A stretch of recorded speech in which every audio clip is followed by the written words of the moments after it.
Bonjour et bienvenue dans l'interview. Aujourd'hui, je reçois Julie Degroot. Bonjour. Bonjour. Alors, vous êtes présidente du Parlement francophone de Bruxelles et bien sûr députée bruxelloise CDH. Une question d'abord à l'automobiliste. 130 km/h sur autoroute, là où la route est droite. C'est une proposition du ministre Belot. Votre réaction A, bonne idée, je vais enfin pouvoir arriver plus tôt dans les Ardennes. B, mauvaise pioche, cela augmentera la pollution et les accidents. Ou C, je ne sais pas, je ne sors jamais de Bruxelles. Donc, quelle est votre réponse ? B, alors tout à fait B, c'est vraiment une mauvaise idée. On essaie de faire des campagnes de sensibilisation pour ne pas rouler trop vite. Après, vous dites, ah oui, mais sur notre tout petit territoire, vous pouvez juste rouler un peu plus vite sur une toute petite ligne droite. C'est vraiment nul. Et par ailleurs, je ne suis pas automobiliste puisque je n'ai même pas de permis de conduire. Mais ceci dit, je trouve que c'est tout à fait nul par rapport aux campagnes de prévention qu'on fait, en particulier vis-à-vis des jeunes, étant donné qu'on a un tout petit territoire. C'est ça qui ne se justifie pas du tout. On n'est pas aux États-Unis. Hein. Alors j'ai fait une grave erreur en vous traitant d'automobiliste. Absolument. Alors on va parler de la journée sans voiture. Et Écolo a proposé à Bruxelles qu'on ait une deuxième journée sans voiture, le 22 septembre, le jour de la journée internationale sans voiture. Là, ce sera en semaine au lieu d'être un dimanche. Et là aussi, bonne idée, mauvaise idée ? Non, alors c'est une très fausse bonne idée. Vraiment, c'est une très fausse bonne idée. Parce que qu'est-ce qu'il propose ? Vendredi 22 septembre, et il propose que ce soit donc en semaine. Alors, qu'est-ce qu'on a ? On a quand même, justement, je viens de dire qu'on a un tout petit territoire. Tout petit territoire, ça veut dire que, comme on le sait, il y a 200 à 250 000 voitures qui rentrent dans Bruxelles en semaine, pour travailler, les commerces, etc. Donc là, vous allez créer un certain chaos. Ah, mais ça tombe bien parce qu'on a justement un vendredi, ça permettra à tout le monde de tout simplement prendre congé plutôt que de prendre les transports en commun, comme moi, puisque je dis que je ne suis pas automobiliste, de prendre un jour de congé de plus. Du coup, on rate sa cible qui est justement de sensibiliser, et pas seulement de sensibiliser les Bruxellois, mais aussi de sensibiliser les nafteurs. Ici, c'est vraiment totalement, on croit qu'on on se fait plaisir et on va dire quelque chose d'un peu écolo dans le sens large du terme, mais on rate tout à fait la cible. Alors, moi, ce que je pense par rapport à ça, c'est deux choses. Un, ce que nous, on a proposé au niveau du CDH, c'est que ça se fasse par quartier. On pourrait très bien, dans la semaine de la mobilité, qui a un vrai succès, c'est vraiment un succès, c'est magnifique, on pourrait avoir des quartiers par commune qui participent à quelque chose d'un peu plus large. On se dit, tout le quartier, je prends dans ma commune, Bailly-Châtelain, à tel jour, va être justement sans voiture. Ça, c'est une très bonne idée, justement. Ça me permettrait de ne pas complètement congestionner la ville et aussi d'un point de vue économique, mais d'avoir un peu plus de prise de conscience. Et deux, franchement dit, le thème qu'on voulait soumettre au panel citoyen, c'est celui-là. Tiens, est-ce que ce ne serait pas une bonne idée d'avoir une seconde journée sans voiture, a priori plutôt un autre dimanche à Bruxelles ou par quartier, enfin, de pouvoir imaginer un panel citoyen là-dessus. Et voilà, de nouveau, le petit jeu politique, on va être les premiers à faire une proposition, une résolution. C'est dommage, c'était vraiment un magnifique sujet pour un panel citoyen. C'est vraiment là l'appropriation de la ville, de la mobilité, Ça veut dire etc. que vous allez changer le sujet du panel citoyen ? Je ne sais pas, non, je pense qu'il reste d'actualité.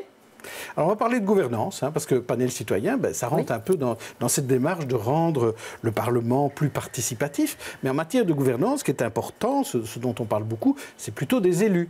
Donc le cumul, le plafond, les conflits d'intérêts. Comment expliquez-vous qu'il faille tant de temps pour revoir les règles en matière de bonne gouvernance ? Est-ce qu'il y a quelque chose qui bloque au sein des parlements pour que ça prenne du temps ? Oui. Je pense vraiment que tous les parlements sont de bonne volonté. Tous les parlements font un vrai travail en matière de gouvernance, et y compris le Parlement bruxellois, aussi bien en matière de cumul qu'en matière de plafond, de rémunération, y compris les indemnités spéciales, etc. Donc tout le monde est de bonne volonté. Mais par contre, on ne passe pas à la vitesse delta. On n'est pas passé à une vitesse supérieure, qui est d'aller plus loin. Attendez, et d'abord, pourquoi ? Une chose, c'est que tout le monde se tient par la barbichette. C'est vrai, on dit, oui, mais on ne peut pas avancer si les autres n'avancent pas. Alors, ça, je m'inscris en porte-à-faux par rapport à ça. Moi, je suis à la conférence des présidents des assemblées. C'est vrai que ça fait 2 ans qu'on discute de la réforme des pensions des parlementaires. À un moment, il ne faut pas dire elle est liée au cumul, parce que c'est vrai que, par exemple, le Parlement wallon, eux, ils ont déjà le décumul. Elle est liée aux indemnités spéciales. Tout le monde lie tout à tout. Et je pense qu'à un moment, il faut se dire, on doit entendre ce que les gens nous disent, les citoyens nous disent en disant « allez-y, ne dites pas « ah, mais moi je n'avance pas parce que l'autre n'avance pas ». On doit à un moment avancer et tous ensemble. Ça c'est 1. Et 2, je pense aussi qu'on devrait faire des propositions encore plus fortes. Par exemple, la réduction du nombre de parlementaires. Voilà, ça ne fera pas plaisir à nos amis flamands, mais je pense que nous, par exemple, Benoît Serex avait lancé cette idée de 50 parlementaires bruxellois il y a quelques temps, il y a quelques années. Je pense qu'à un moment, on doit vraiment aller plus loin. Et alors, là, je parle comme présidente d'Assemblée. Du coup, on aura peut-être des députés un peu plus présents dans l'Assemblée. Parce que moi, ce que je vois, c'est qu'en termes de gouvernance, ce que j'aimerais bien, c'est que les députés fassent ce pourquoi ils sont payés. Élus et payés. C'est ce que tout le monde veut. Et c'est pour quand? Alors maintenant, est-ce qu'on peut se donner une date à partir de laquelle ces textes seront votés? Voilà. Alors je pense que par ailleurs, il y a la bonne volonté. Et par exemple, les textes bruxellois seront sur la table du Parlement bruxellois d'ici l'été. Les textes de gouvernance seront sur la table du Parlement bruxellois. Alors Charles Piquet vient d'écrire à tous les collègues de la conférence des présidents en disant « Nous, on vous signale qu'on va avancer au niveau bruxellois, donc ça c'est vraiment une bonne chose.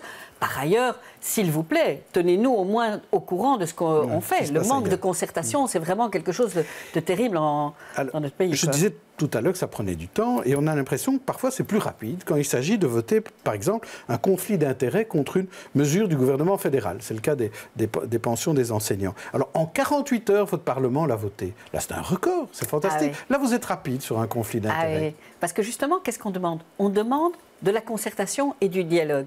C'est ça, et c'est ça au fond, si je fais le lien avec le sujet précédent, c'est ça qu'on demande. C'est qu'à un moment, tous ensemble, sans se renvoyer des balles, on se mette autour d'une table et on avance ensemble.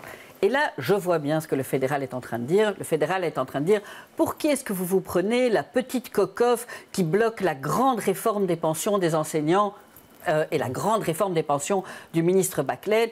Pour qui est-ce que vous vous promenez? Il y a un peu de populisme aussi là-dedans, en disant la cocoff, ça ne sert à rien, et les institutions illisibles en Belgique, etc. Et moi, je m'inscris, mais totalement en porte-à-faux par rapport à ça. Je pense qu'ici, vraiment, on était totalement dans notre droit d'agir très rapidement. Et parce que sans rentrer dans... Vous savez, il y a l'article 32 des lois de réforme institutionnelle, 138 de la Constitution, 57 du règlement, etc. Je vais le dire de façon très simple. Ici, c'est un conflit d'intérêts et pas un conflit de compétences. Donc le fédéral est parfaitement dans sa compétence pour avoir son projet de loi qui est sur la table. Et nous, qu'est-ce qu'on dit? En fait, la formule que j'ai utilisée en commission, c'est de dire ceci. On n'est pas la grenouille qui se prend pour le bœuf. On n'est pas la grenouille qui se prend pour le bœuf. On reste la grenouille, mais par contre, on estime que notre mare qui est ce territoire bruxellois, il est pollué par le fédéral. Et là, on a intérêt à agir lorsque le fédéral utilise sa compétence. Et pourquoi, au fond? Pourquoi? Bruxelles, plus que tous les autres territoires, on est impacté sur le boom démographique. Évidemment, on sait bien, on aura 260 000 élèves d'ici 2020, on a à peu près, je crois, 23 500 équivalents temps plein, toujours d'ici 2020. Si on touche à l'attractivité de la carrière, et les pensions, c'est évidemment, ça fait partie de l'attractivité de la carrière, pas que, mais si on touche à ça, mais on aura une vraie pénurie à Bruxelles, une vraie pénurie. Et chez nous, ça c'est une bombe sociale, hein. Ça c'est vraiment une bombe sociale. Et donc nous, on a dit au fédéral, qu'est-ce qu'on a dit au fédéral? On a dit au fédéral, on veut se mettre autour de la table. Et moi j'espère que le fédéral ne va pas nous remballer avec ce petit mépris dont on est habitué maintenant, hein, ce petit mépris en disant pour qui vous vous prenez, etc. Et qu'on aura un vrai dialogue là-dessus. Mais on attend. Maintenant, il reste à peu près 55 jours dans oui, voilà, ce conflit d'intérêts. Et où en sont ces discussions? Alors voilà, j'ai envoyé donc la lettre à la Chambre et aux membres du comité de concertation. Et donc c'est une procédure qui peut être assez longue, mais qui peut être plus courte, si on veut. Donc d'abord, ça passe par une conciliation Chambre-COCOF, sans puis rentrer Sénat. dans les détails. Non, et puis Sénat, et puis vraiment le comité de concertation. Ce que je ne veux pas entendre, c'est que ce n'est pas recevable. C'est qu'on ne veut pas se mettre autour de la table. Moi, ce que je veux, c'est qu'on puisse se mettre autour de la table. Parce que si la Belgique veut encore dire quelque chose, c'est parce qu'il y a justement de la concertation. On fait le lien avec aussi ce qu'on vient de parler de la gouvernance, etc. À un moment, on doit arrêter de se renvoyer des balles de ping-pong qui se perdent quelque part dans les buissons. On doit vraiment se mettre ensemble dans un dialogue. Alors, vous êtes une femme de culture, hein, Julie De Groot. Vous avez vu hier, la ministre de la Culture en France, ils ont décidé de faire appel à une éditrice, en plus d'origine belge, qui a étudié en Belgique. Pourquoi en Belgique, on nomme pas des culturels au poste de ministère de la Culture? Pourquoi on nomme pas des sportifs comme ministre des Sports? Sans dire du mal des ministres actuels. Mais en France, c'est le contraire. Ah non. C'est pas tout à fait ça. Parce que c'est vrai qu'il y a deux personnalités de la société civile en France, elle et la ministre pour... Lara Flessel. Oui, et puis pour les personnes handicapées qui elle-même est issue de la société civile, qui a un enfant avec handicap, donc c'est magnifique. En même temps, attendez, sur le principe, je ne trouve pas qu'il faille un général chef de la Défense nationale. Voilà, une sur le femme principe, médecin comme ministre de la Santé. Pas nécessairement. Un avocat comme ministre de la Justice. Par contre, c'est vrai qu'ici, on ne peut que se réjouir de voir une belle personnalité. Que nous, évidemment, on se revendique un peu belge, hein, parce que voilà, Nyssen, c'est vraiment Actes Sud, c'est vraiment un petit peu belge. Oui. Et donc ça, c'est magnifique, c'est un pari réussi.